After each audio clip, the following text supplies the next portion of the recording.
global multilateral institution, the United Nations, in order to generate opportunities for peace building, and the space for peace is narrow. The University for Peace, established through the UN General Assembly, Resolution 3555 on December 1980, seeks to contribute the task to promoting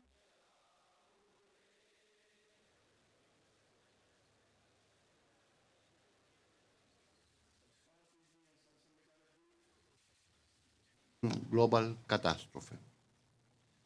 The task of training and educating professionals for peace, our multidisciplinary academic team must develop a series of curricula and evaluation policy that include proposals on the current global event, using both national and international case studies in order to achieve the mission of the University for Peace, training new generation in conflict resolution and transformation.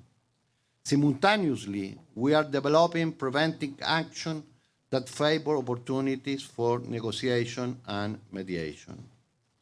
At the present time, we live in a more turbulent world with great uncertainties in options for conflict transformation and avoiding the task of training and educating professionals for peace, our multidisciplinary academic team must develop a series of curricula and evaluation policies that include proposals on the current global event, using both national and international case studies in order to achieve the mission of the University for Peace, training new generation in conflict resolution and transformation. Simultaneously, we are developing preventive action that favor opportunities for negotiation and mediation. At the present time, we live in a more turbulent world with great uncertainties in all areas and with the emergence of global crises that can only be taken by increasingly scarce influence, international cooperation.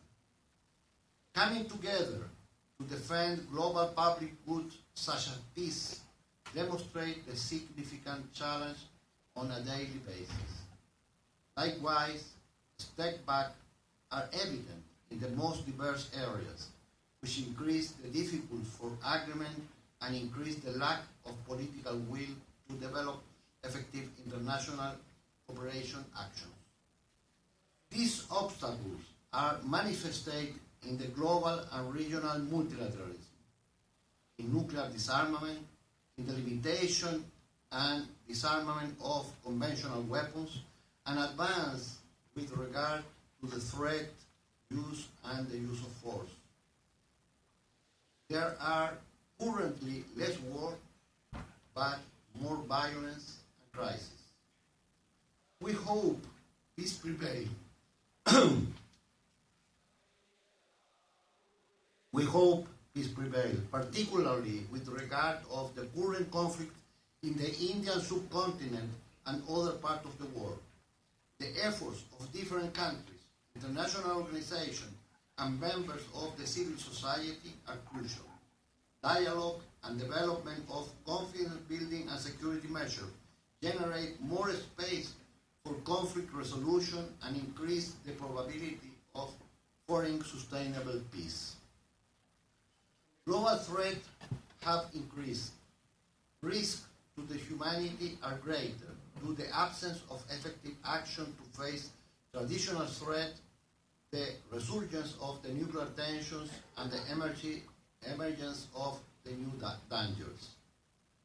Global powers relations are taking a new shape. The new balance of power has not yet defined. Globalization produces a set of new demands on the state, especially regarding the link between state, markets, and society. Politics have not been able to respond to this complex relation. The Agenda 2030 is an action plan to overcome the most serious problem facing humanity today. Where there is no peace, there is not development. Without development, it's impossible to have growth and prosperity, which only generate more poverty, more inequity, more tensions, and violence and conflict are aggravated. It is imperative that we develop an educational model that promotes skills, values, behavior that contribute to peace, justice, sustainable development, and solidarity with the most vulnerable people. A society that does not have a value of peace in its mind and in its heart will be condemned to its cycles of conflict, violence, and war. The University for Peace promotes an agenda for peace and education for peace. Next year, 2020, the University for Peace will celebrate 4 decades of existence, of continued work, of educating leaders for peace, of preparing agents for change, for conflict transformation, of educating promoters for non-violence and respect for international law and rule of law, and among determination to defend the planet. India and Latin America. Both India and Latin America and current interest in developing more robust connection with each and other. Their interests are complementary. On the one hand, India requires natural resources, while Latin America needs technology and foreign investment. Trade are increased. President Modi visited South America last year and has paved the way for Vice President Naidu visit to the important countries in the region, Paraguay and Costa Rica. Costa Rica can be a privileged partner in the field of South-South cooperation, in particular of triangle cooperation. Human security is a shared value for both countries. The search for energy solution, for development of renewable energies and common challenge is a common challenge. Similarly, we can highlight food security as a shared concern. India has the longest democratic tradition in Asia, and Costa Rica in Latin America. The strength of the democracy has allowed both countries to prosper. Currently, they are looking for a new way to achieve sustainable development in the context of the interdependence and the globalization. Goals such as decarbonization and implement of effective policy on climate change place both countries within the common line of actions. In recent years, particularly under the leadership of President Modi and Vice President Naidu, India has promoted an international policy agenda that places South-South cooperation on the axis of international action. This type of cooperation seeks in strengthening through mutual benefit and consultation to define priorities, way of application in order to create new opportunities and capacities for cooperation between countries. Similarly, triangle cooperation favors action in countries with less democratic, technological, and other development, and in this is where the synergy between a small country like Costa Rica and a larger subcontinent such India can generate joint actions. Excellence.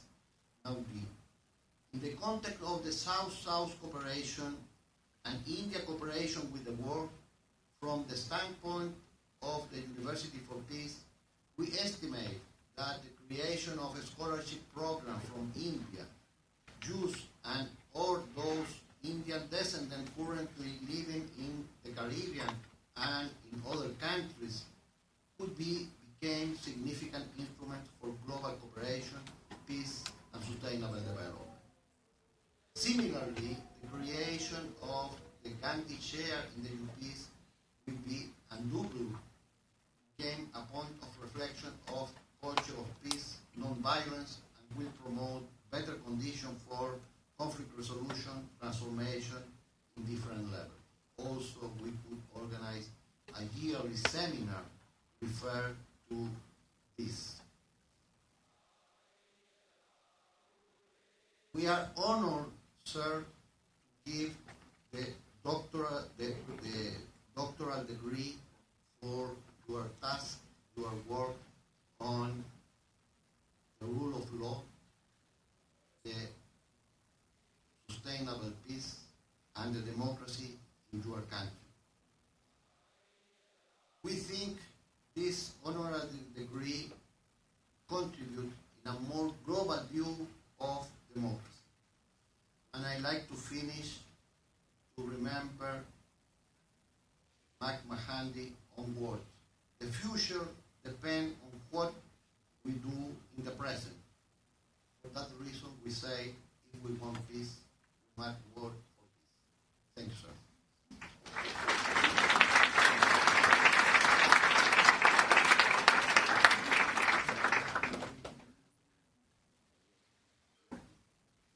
Thank you very much, Dr. Rojas.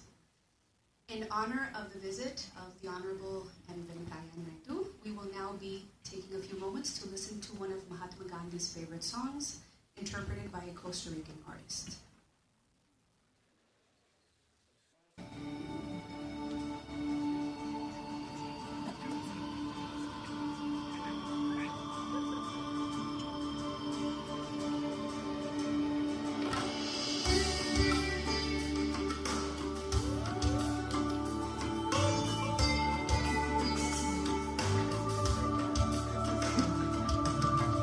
Krishna Jana to Dene Ka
will now begin with the conferring of the honorary degree upon President Naidu, and I would like to welcome to the stage a very important person to our university. It's Ambassador Naidu, who is the permanent observer of the University for Peace to the United Nations and Professor Emeritus of this university. So I'd like to welcome Mr. Kakad.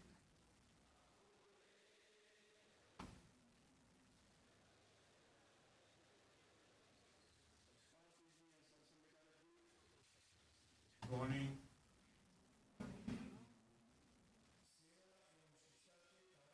His Excellency, Mr. Venkaiah Naidu, Honorable Vice President of the Republic of India, Her Excellency, Madam Akila, Minister of Foreign Affairs of Costa Rica, His Excellency, Mr. Alphonse Kanantanam, Union Minister of State for Culture and Tourism of the Republic of India, His Excellency Mr. Ravi Thapar, Ambassador of India to Panama, Costa Rica and Nicaragua, His Excellency Mr. Ram Kumar Kashyap, Member of the Indian Parliament in the Upper House, Rajya Sabha, respected ambassadors and members of the diplomatic corps, members of the delegation of the Republic of India, invited guests, including members of the Costa Rica India Association, students, faculty, and staff of UPS. It's a great honor for us to extend a very warm welcome to Honorable Bappa Varpu Venkaiah Naidu, Vice President of the Republic of India, and the Chairman of the Rajya Sabha, the upper house of the Indian Parliament. It is indeed a great honor for us to welcome Honorable Venkaiah Naidu, representing as he does a great country like the Republic of India, the world's largest democracy, a country that has given us leaders like Mohandas Karamchand Gandhi, popularly known as Mahatma Gandhi, for spearheading a non-violent movement for the independence of India, and who inspired movements around the world for civil rights and freedom across the world. It is also noteworthy that Honorable Venkaiah Naidu is representing a country, the constitution of which ensures that the country is governed by the rule of law. The constitution is the supreme power in the land, and the legislative and the executive derive their authority from it.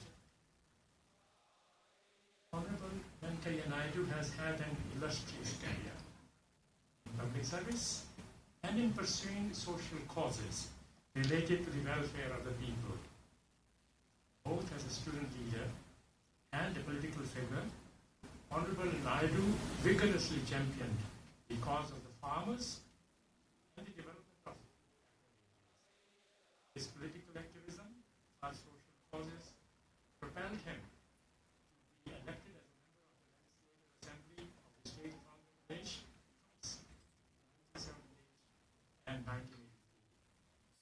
He rose to become the most popular political leader, one of the most popular leaders in Andhra Pradesh. Subsequently, he was elected as a member of the Rajya Sabha, Parliament.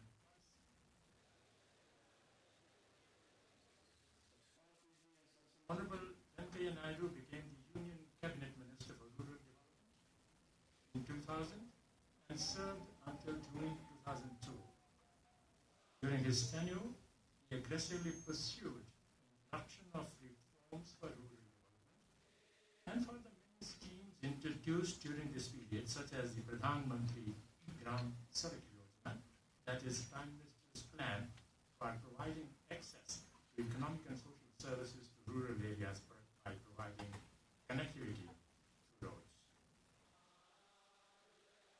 Naidu again served as the Minister for Urban Development and Parliamentary Affairs in the central government from May 2014 to July 2017, during which period he also held the portfolio of Minister of Information and Broadcasting from July 2016 to July 2017 as the Minister of Parliamentary Affairs from May 2014 to July 2016. Of course, he was elected as the Vice President of the Republic of India. Honorable Venkaiah Naidu has been interested in politics since his childhood. He realized the plight of the common man, the poor, the downtrodden, and worked hard for the people of his community and launched several schemes and a social service organization called Bharat Trust. A social service organization. The trust runs a school for poor, orphan, and special needs children and imparts self-employment training programs, especially for women and youth, to serve the poor and the downtrodden in his home. Honorable Venkaiah Naidu has also been supportive of the principle of sustainable development, which has, in the present day, considerably important since the 2030 Agenda for Sustainable Development. Sustainable development, as we know, provides a broad framework for pursuing development in a manner that is sustainable. Sustainable development, how do we describe that, if I may just take a few seconds? Sustainable development is development that meets the needs of the present without compromising the ability of future generations to meet their needs.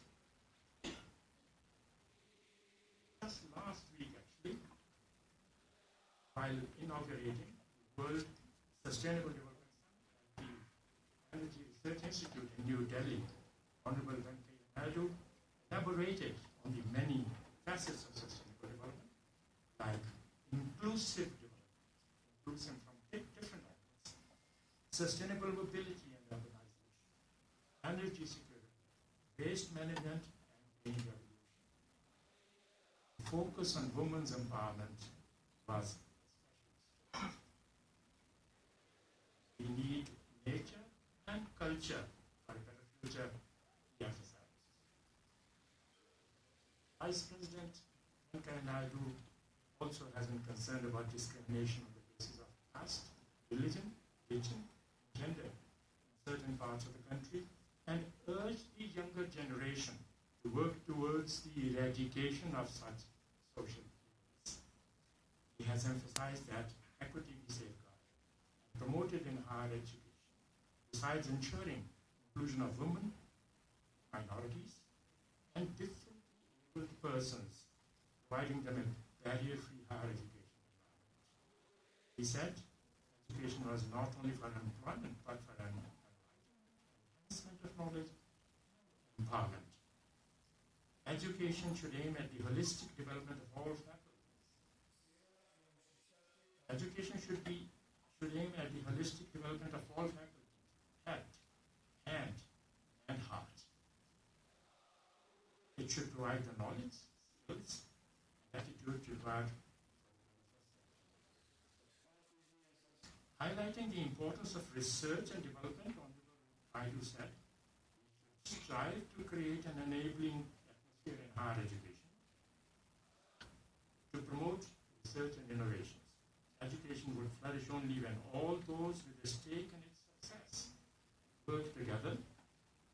He urged civil society groups, community organizations, parents, associations, professional bodies, women and youth groups to work together to strengthen education.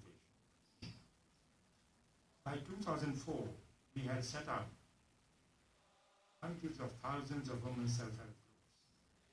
During his tenure, he has launched several schemes and reforms for the development of the rural class.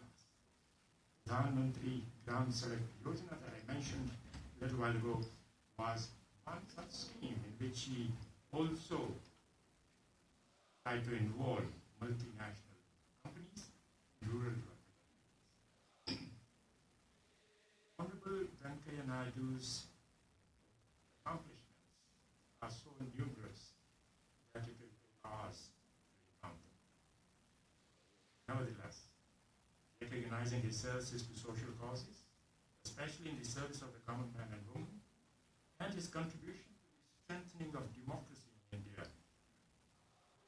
and by the authority vested in it by the United Nations General Assembly,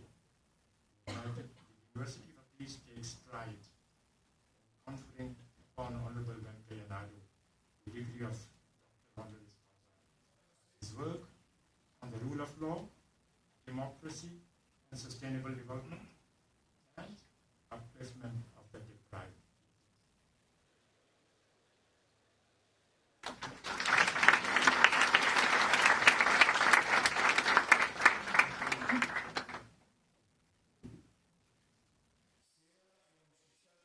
Now we have Rector Rojas and Dr. Miguel Canade, Academic Director of UPeace, Acting Dean and Head of the Department of International Law, along with Mr. Kakar, who will be conferring the Doctor Honoris Causa degree of His Excellency Naidu.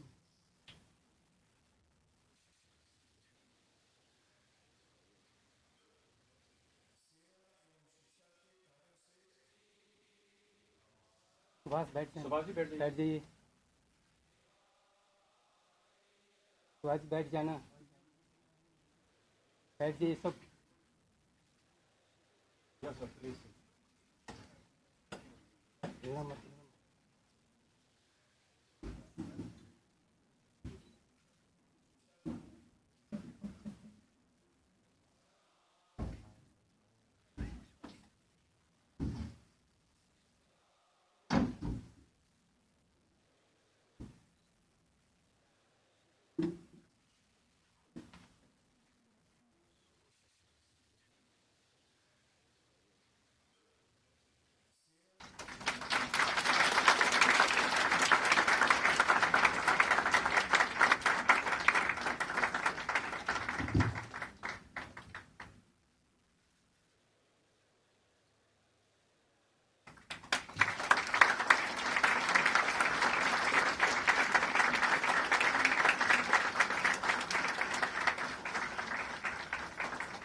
And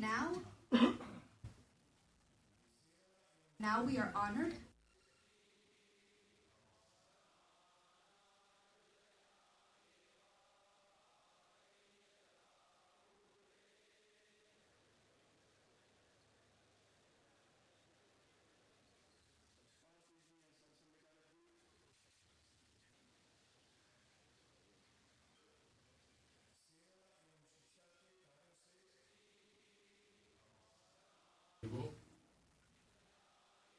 Her Excellency Lorena, Minister for Foreign Affairs, Mr. Narendra Kaka, Professor Emeritus, Minister Alfonso, who is part of our delegation in charge of tourism, Government of India, Member of Parliament, part of the delegation, Mr. Kashyap ji, and our Ambassador, Shri Ravi Thapa, distinguished members of the academic community, esteemed members of the diplomatic corps, esteemed officials of the government of Costa Rica, my dear students, distinguished sisters and brothers, Pura Vida, Namaskar to all of you. I am delighted to be here with all of you today at the University for Peace. It is indeed a humbling experience for me to be honored with the degree of Doctor of Letters, Honoris Causa. It is an honor for my country rather than to me as an individual.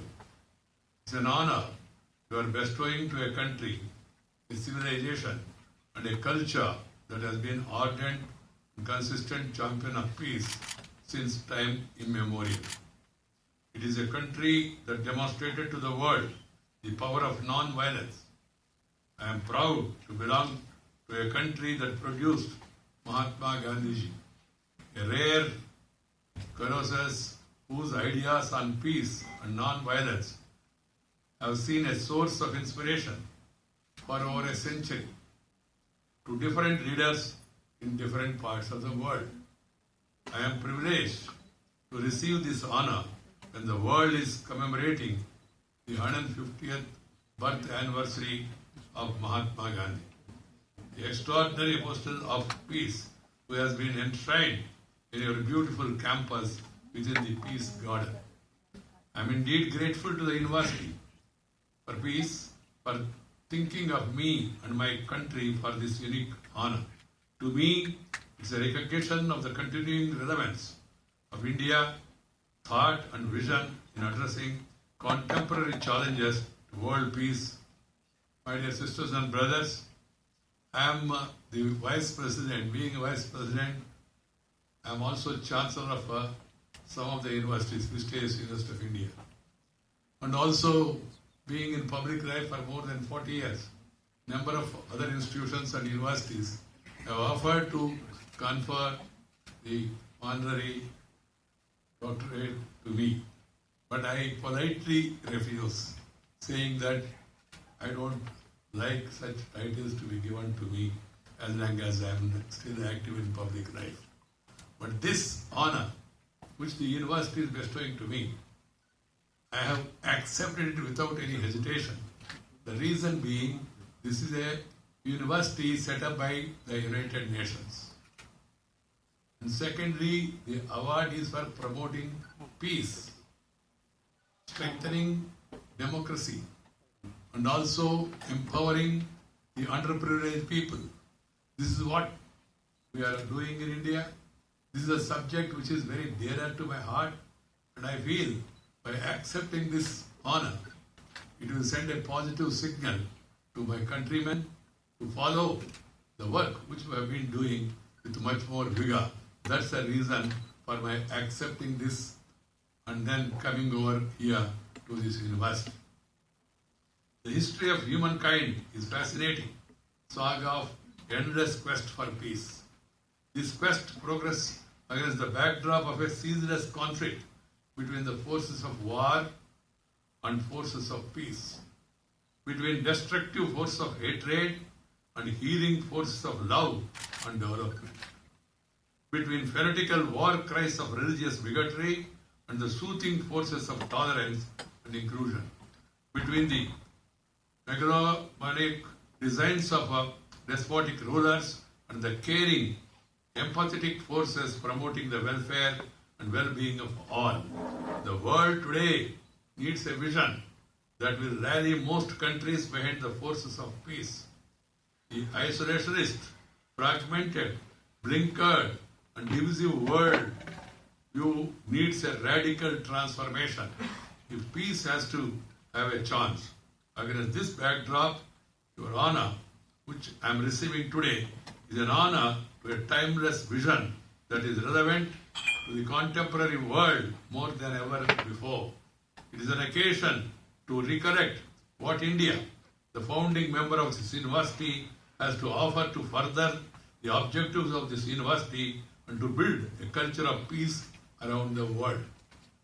The university's propounding motto of Civisa Pacem, Para Pacem, which translates good as if you desire peace, prepare for peace. If you want peace, prepare for peace. The question is, how do you prepare for peace? Since wars began in the minds of men, it is the minds of men that defenses of peace must be constructed. Says the preamble to the Constitution of the UNESCO. It is the mindset that needs to change. Education is the most potent instrument for this transformation. Knowledge and attitude are mainly shaped in our educational institutions, but they are influenced significantly by the mass media, the social media, by the political leadership, families, and communities. If defenses of peace has to be built, all these institutions which I have mentioned above have a role to play. However, the first step is to define the contours of a world view. It is here that India thought can be very helpful. Indian sages and philosophers had around the 4th century BC had given a universal vision of peaceful coexistence. Let me quote one verse that gives you a glimpse of this vision. Ayam nijaha paroveti ganana laghu chetasam udara charitanam tu vasudhaika kutumbakam. Only the narrow-minded persons consider some individuals as their own and others as alien. For those who have a liberal disposition, the whole world is merely a large family. That is the meaning of this sloka. In India, since beginning of our civilization, we believe in this philosophy of Vasudhaika Kutumbakam. The entire world, universe, is one family. We must all live together, live in harmony. Sarve jana sukhino bhavantu. All people should be happy and prosperous. That is the philosophy. I can also tell you, share and care is the core of Indian philosophy. Share and care is the core of Indian philosophy. This is essentially about identity. We all have multiple identities. As a member of certain groups based on gender, language, religion, social group, common interest, and nationality. The question is whether we can transcend these groups and identify identities and see others as our kin, as members of our large extended family. The ability to appreciate and celebrate the fascinating diversity in thoughts, languages, cultures, and religious beliefs is the foundation of the ability to live together.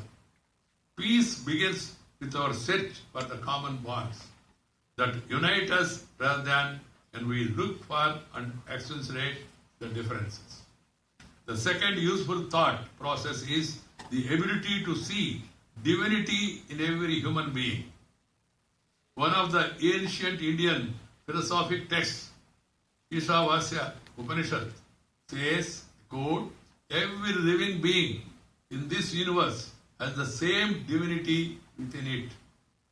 Once we recognize that each human being is divine and has the same emotions and capabilities as anyone else, we cannot but be respectable of each other. There can be no oppression, no suppression, no exploitation. Non-violence is a natural, concomitant corollary to this world view. In leading India to independence by following the path of non-violence, Mahatma Gandhi has served as an inspiration for non-violent movements across the world. Today, the world acknowledges his contribution to peace by celebrating International Day for Non-Violence on the occasion of his birthday on 2nd October. Indeed, so integral is peace to India's civilization ethos that every prayer in India invokes peace or Santi. Santi is peace. The 21st century has been described as a paradoxical epoch that is at once full of hope for peaceful coexistence but also full of possibilities of conflicts. In the last century, the extraordinary vision and a clear recognition of mankind's shared destiny led to the establishment of the United Nations. And after 7 decades, it continues to represent mankind's collective dream of peace. However, that collective dream of the United Nations is today threatened by diverse forces of disruption. As the world becomes more and more globalized, as we are living in an era of LPG, liberalization, privatization, globalization, and closely knit due to the forces of trade, commerce, and information technology, the threats to global peace have also become more pervasive. Terrorism is the biggest scourge of our lives. It, along with threats like climate change, public health epidemics, do not follow the contours of political borders. In such circumstances, the United Nations, international cooperation, and the member states acting in the spirit of cooperation are the only means of effectively facing these challenges. UN itself would need to be strengthened. An expansion of the United Nations Security Council, which should include India, a country with 1/6 of humanity and the fastest growing large economy, will make it more representative and more effective. Even as we in India celebrate 150th anniversary of Mahatma Gandhi, Mahatma we call, or the great soul, we continue to bear the impact of the most serious challenge to world peace. Terrorism has resulted in loss of lives of many innocent people. It has disrupted day-to-day living in so many parts of the world. Radicalization on the basis of religion is gaining ground.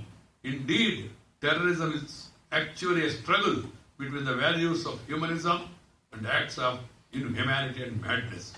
It is a menacing threat to humanity that raises its ugly head and leaves a trail of destruction wherever it strikes. We must combat it with all the collective might. Its unholy nexus with the illicit financial and arms flows must be severed. As one of the most diverse nations of the world, the people of India have practiced the concept of peace and harmonious coexistence for thousands of years. But India has also suffered the pain of cross-border strife. Our endeavor towards peaceful development has only too often been derailed by cross-border terrorism. Terror has no religion. It has no caste. It's the enemy of humanity. It should be curbed, and we all should join together. Simultaneously, concerted action has to be taken to correct the distorted versions of religious interpretation, as some people are trying to misuse religion to further their cause of mindless terror and violence. We must build a larger collective effort to present a world view drawn from all the major faiths to encourage a greater understanding of the essential tenets that promote peace. These messages of peace need to reach wider audience. The universal message of Hinduism with the overreaching themes of universal brotherhood and peaceful coexistence have been cited earlier by me, Vasudhaiva Kutumbakam, the concept. In addition, greater emphasis should be given to the paths of peace of Holy Quran, which show that God abhors any disturbance of peace, very categorically said, and that God grants to the non-violent what He does not grant to the violent. Focus should be on Christian teachings like blessed are the peacemakers, for those promote peace. This is a quotation. God wants us to live in harmony with one another. And God is not a God of disorder, but of peace. And then if you move to Buddhism, Jainism, they have non-violence as the basic articles of faith. These values and percepts have to be woven into the educational system, and interfaith understanding should be further enriched. This misinterpretation, misuse of religion, it has to be exposed, it has to be condemned. The people who are using it, they should be isolated and acted upon. That is the need of the hour. What is happening? These people may be small in number, but they create bigger nuisance. And they create controversies. And they create artificial barriers. And the silent majority, I'm not talking majority in terms of a particular community, silent majority of the people, they are feeling sorry for what is happening. But the violent minority of such groups, they are reacting in such a manner to destroy peace and order in the society, in the country, and in the world. So it is the duty of all citizens to stand united, speak in one voice, act together, and take steps to see that these forces of distortion, these forces of negativism, these forces of division, they are curbed, they are isolated. That is the duty. And education, which is the foundation for our younger generation, must consist proper convey of the messages of all religions, the essence of all religions. And every religion preaches peace, brotherhood, love, affection. This is what is required.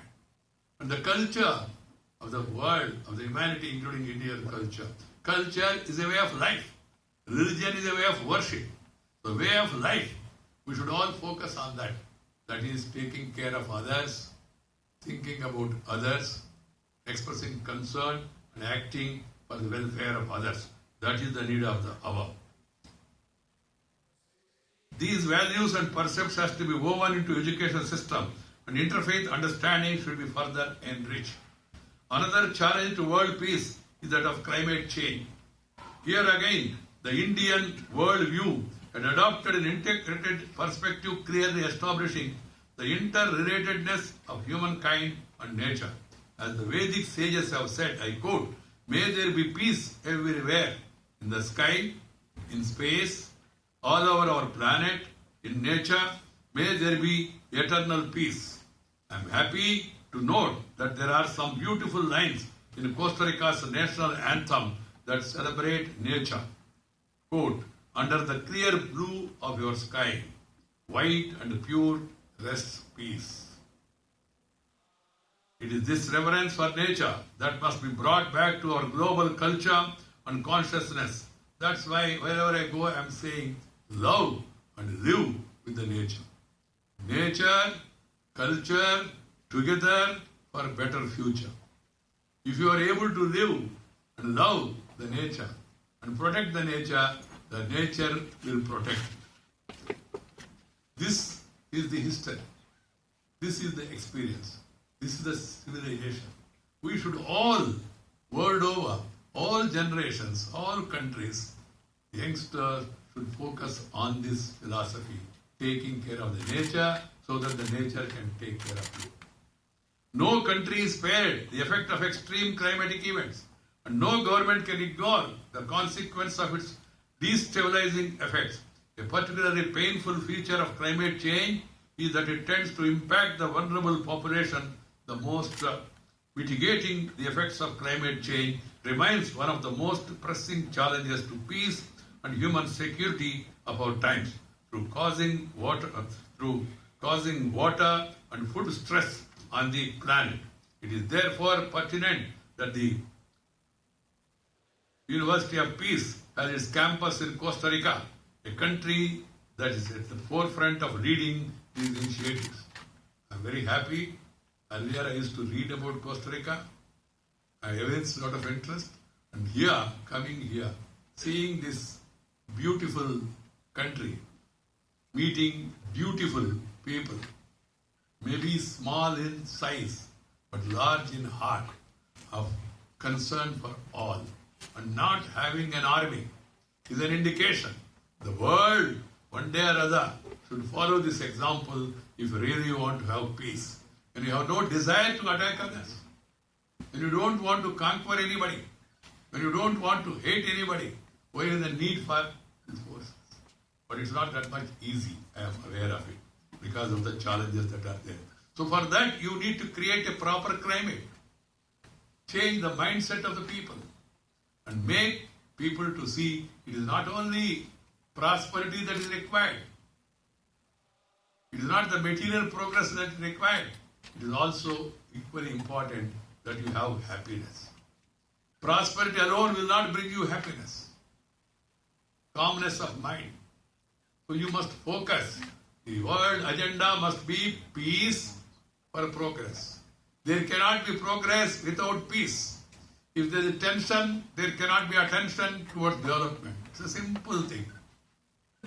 Fact of life. So we have to focus on building peace. For that we have to take effective steps. India, despite having a historically low carbon footprint, has been playing an active role in the global fight against climate change.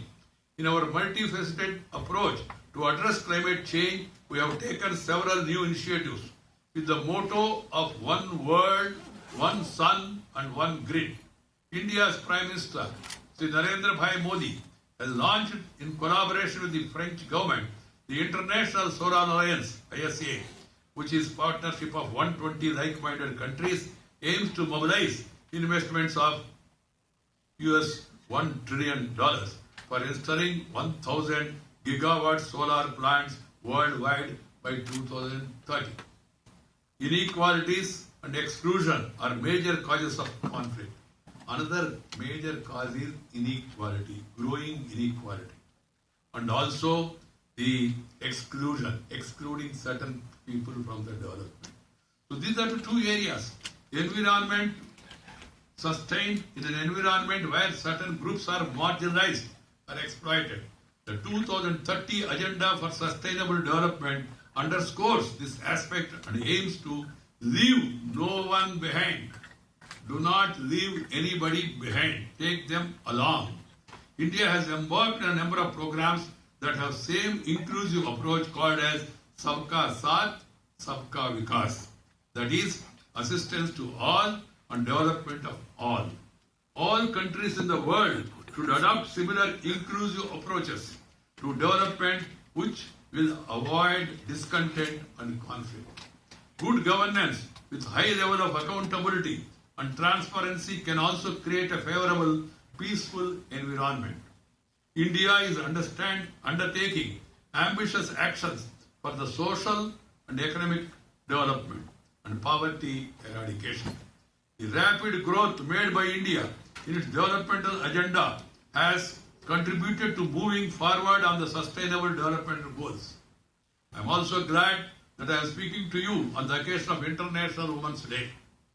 I do hope that all countries will give greater attention to women's education and empowerment in their developmental architecture. Empowering women to actively participate in a national development has been a key cornerstone of our policy. India has experimented with giving leadership role to over 3 million women in the local bodies, in municipalities, in Panchayat Raj bodies across the country. And they are doing a great job. Sometimes immemorial, women used to be given respect. Even in our philosophy, those days, Gargi, Maitreyi, they used to come to the forefront and also used to argue and also educate the people those days.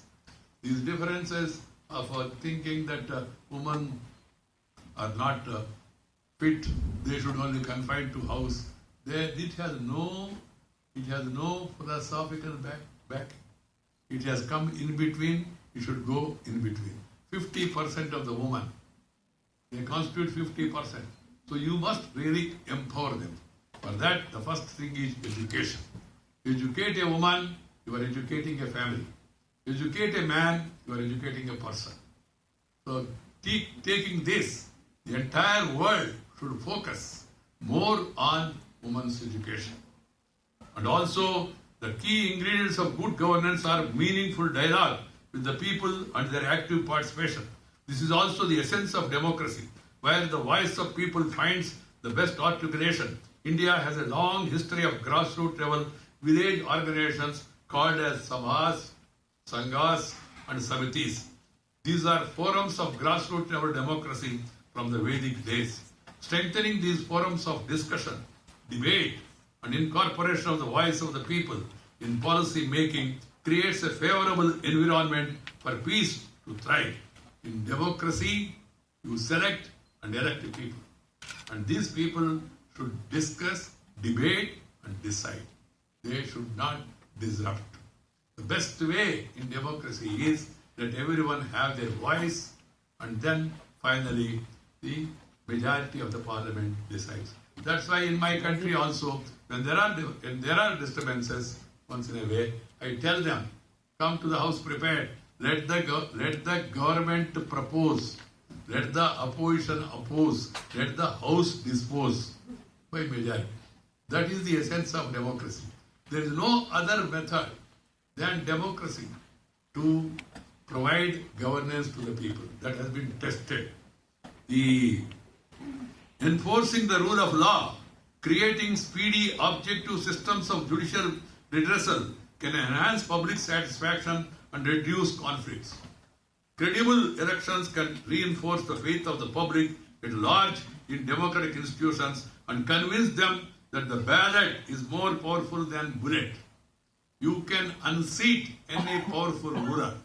In a democracy, simply, secretly, silently, you can change the leadership. That is the beauty of democracy. Peace is an integral part of the world we all want. As the world community resolved while formulating its goals for 2013, I quote, "We are determined to foster peaceful, just and inclusive societies which are free from fear and violence. There can be no sustainable development without peace, and no peace without sustainable development. Peace is not merely absence of conflict, but a positive state of well-being in which each individual in society can feel free to grow and access opportunities equitably, where justice is dispensed without fear or favor, where the rule of law prevails, where there is no discrimination on any basis, where national fervor and international cooperation coexist." This is one area where we have to focus our attention. There is a debate going on about nationalism versus internationalism. There is nothing like that. National fervor, taking care of your own nation, and then international cooperation and coexistence. They must go together. Where force is used only to defend, not to attack. Force is used only to defend, not to attack. And the focus of the polity is on improving the quality of people's life. Science, technology, advancement, so-called development, because what is the purpose? Is making the people's life more comfortable. People be provided with more peace, tranquility, and also happiness. That should be the aim of any reforms. Peace, therefore, is synonymous with development and civilized existence. It is the basic prerequisite for progress. The world should focus on reducing the income inequalities and should ensure that persistent developmental challenges like illiteracy, malnutrition, hunger, and poverty are adequately addressed. We should aim at creating a world where every person has equal opportunities to succeed, to make progress, and lead a happy life. I am happy to note that since its inception in 1980, this university has produced hundreds of students in the different programs of study and disciplines as a strong global knowledge player. With a long history of learning, India is proud of its growing association with the University of Peace, especially through this university's India initiative. I have a fervent hope that your efforts in the university will trigger a thought process which will result in tangible action to promote peace in the world. It has to be a two-pronged approach. The first component should be collectively combating the forces of hatred, violence, terrorism, and organized crime. Simultaneously, we should focus on strengthening democratic institutions, promoting the rule of law, strengthening the delivery system, resolutely reinforcing just and inclusive governance, and implement an inclusive sustainable development agenda. India, as usual, would be happy to be in the vanguard of this movement, I can assure you on behalf of my country. My dear brothers and sisters, I would like to conclude with a hymn from the ancient Indian literature that could illuminate the world's future pathways to peace. Om Sahana Bhavatu Sahanau Bhunaktu Saha Viryam Karavavahai Tejasvina Padhi Tamastu Ma Vidvishavahai Om Santi Santi Santi. That means let us work together, dine together. Let us acquire the competence and the confidence to grow together. Let us not hate each other for any reason. Let there be peace with each one of us and peace all around us. That is the meaning of this sloka, which has been there from times immemorial. So let us all follow the path of peace, take the universe, the world, towards more development and harmony. Let us all live together harmoniously, happily. That should be our agenda. The world should move in that direction. this institution, started by United Nations, is a pioneering institution, and then this message should go across the globe. I was so happy to know that there is a university for peace. And in fact, I feel in every university of the world, there has to be a chapter or there has to be a course about the peace. And I hope that this piece of my advice about the peace will be remembered by all, and every country, every university will take a lead in taking such initiatives. I will go back to India with this message that this university, which is working among the younger generation to create peace in the world, needs to be really not only appreciated but also to be strengthened. I would like to compliment the United Nations for taking this initiative, and I would like to compliment the management, the rector, and the other people here who are all responsible for maintaining this university, imparting training and teaching to the younger generation. I hope the products of this university, the younger generation, you are the hope of the future. You all take the message seriously and try to spread it across the globe wherever you go. Thank you very much. Namaskar. Jai Hind.